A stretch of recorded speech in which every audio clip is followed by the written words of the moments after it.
नमस्ते बच्चों। जैसे कि हम जानते हैं कठपुतली हम सभी ने देखी है। आई होप तुमने भी देखी होगी। कठपुतली की क्या विशेषता होती है? बिल्कुल सही, कठपुतली हमेशा धागों के सहारे चलाई जाती है ना। कोई दूसरा इंसान होता है जो उसे कंट्रोल करता है। धागे उसके हाथ में, जो डोरियाँ होती है वो हाथ में कंट्रोल करता है और जैसा चाहे वैसा कठपुतली को नचाता है। तो आज हम देखने जा रहे हैं कठपुतली, यह कविता।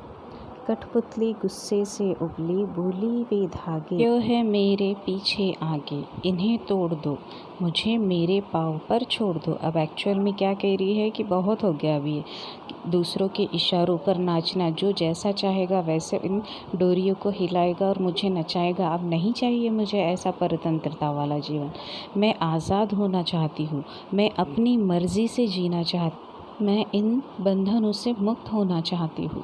गुस्से से उबली, अब वो बहुत ज़्यादा गुस्सा हो गई है। जो कठपुतली है वो बहुत ज़्यादा गुस्सा हो गई है और ये कह रही है कि ये जो धागे हैं मेरे आगे पीछे, हाथों में, पैरों में, सर में, अब बहुत हो गया। ये धागों का बंधन मुझसे तोड़ दो। अब ये बंधनों से मुझे आज़ाद कर दो, इन्हें तोड़ दो, मुझे मेरे पाँव पर छोड़ दो।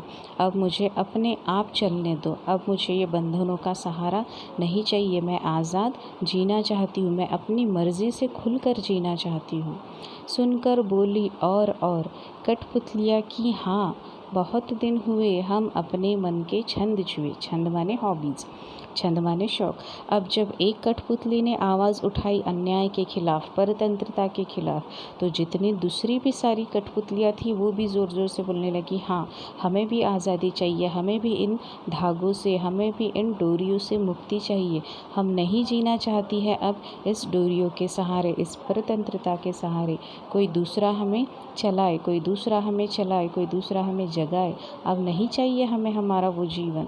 अब हम खुले आसमान में आज़ाद पंछी की तरह उड़ने चाहते हैं। कई दिनों से हमने अपने छंद यानी हमें जो शौक़ है, हमने वो शौक़ भी पूरे नहीं किए, क्योंकि दूसरा ही हमें अंडर करता है, दूसरा ही हमें कंट्रोल करता है। लेकिन अब हमें अपनी आज़ादी से जीना है। अब यही हम अगर परिस्थिति देखें तो एक्चुअल में ये परिस्थिति स्त्रियों के लिए आधारित है। जैसे कि स्त्रियों को पहले क्या होता था, पहले ज़माने में स्त्रियों को पढ़ने की आज़ादी नहीं थी, काम करने की, बाहर जो जॉब करती है, नौकरियां करती है, वो आज़ादी नहीं थी। उन्हें पुरुषों की मर्ज़ी से ही जीना होता था, इसीलिए।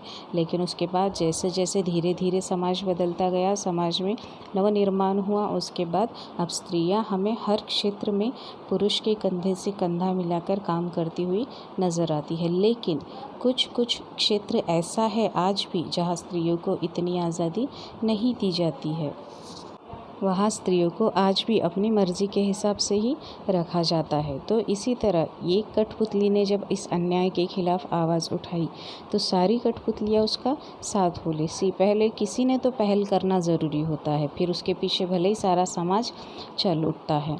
इसी तरह जब पहली कठपुतली ने आवाज़ उठाई तो फिर सारी कठपुतलियों को भी हिम्मत मिली और उन्होंने भी डट कर फिर आवाज़ उठाई कि हाँ हमें भी आज़ादी चाहिए। लेकिन अब जैसे ही बाकी की भी कठपुतलियों ने आवाज़ उठाई है तो पहली कठपुतली थोड़ी सहम से गई। क्यों सहम से गई?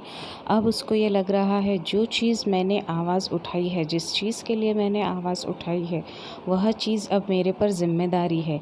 क्योंकि अब ये जो जितनी भी सारी दूसरी कठपुतलियाँ हैं, ये सारी कठपुतलियों की जिम्मेदारी अब मुझ पर बनती है, क्योंकि इन्होंने मुझे ही देखकर इन्होंने आवाज़ उठाई है, मुझ पे इन्होंने भरोसा रखा है। इसीलिए अब ये मेरी जिम्मेदारी बनती है कि मैं खुद भी आज़ाद हूँ और इन सबको भी अपने साथ आज़ाद करवाऊँ।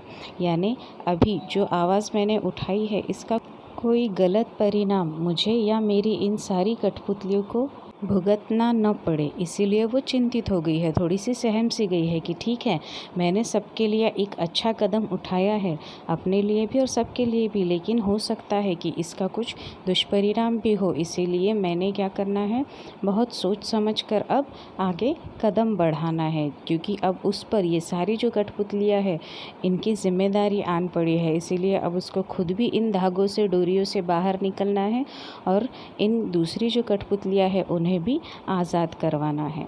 भवानी प्रसाद मिश्र। धन्यवाद।